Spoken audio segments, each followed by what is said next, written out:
FBR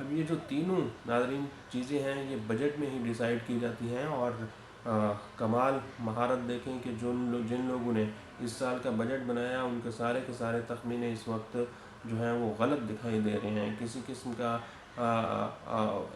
کوئی paper work جو انہوں نے کیا تھا، جو انہوں نے ازمپشنز کی تھیں، وہ ساری ازمپشنز، سارے مفروضے، سارے تخمینے جو ہیں وہ غلط دکھائی دے رہے ہیں۔ یہی وجہ ہے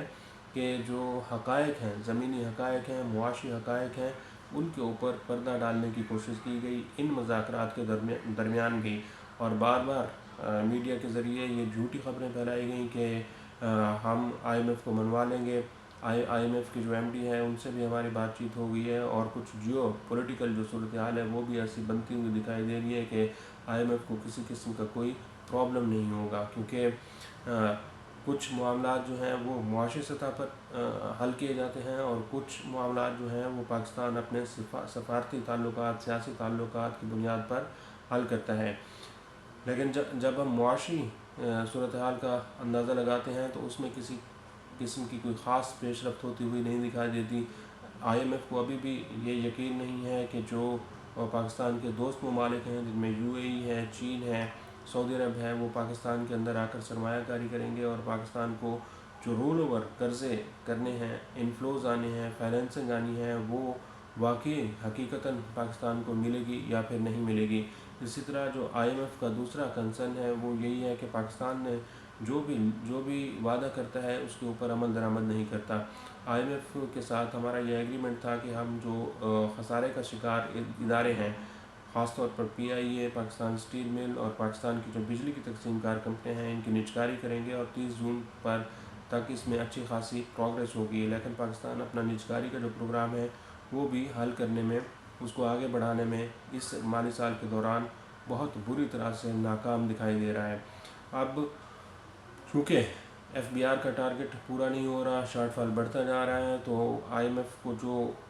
تجاویز دی گئی ہیں وہ مزید ٹیکسز لگانے کی تجاویز دی گئی ہیں۔ پاکستان کو کلائمیٹ فائنینسنگ کے لیے $1 ارب چاہیے، لیکن پاکستان یہ کہہ رہا ہے کہ ہم اپنے لوگوں پر کاربن لیوی لگائیں گے۔ اسی طرح جو پیٹرولیم لیوی ہے وہ اس وقت $60 فی لیٹر پر ہے، تو حکومت یہ کوشش کرے گی کہ آئی ایم ایف کو رام کرنے کے لیے، سٹاف لیول ایگریمنٹ کرنے کے لیے، اور $1 ارب کی قرض لینے کے لیے اس جو پیٹرولیم لیوی $60 اس وقت لگی ہوئی ہے، اس کو ہم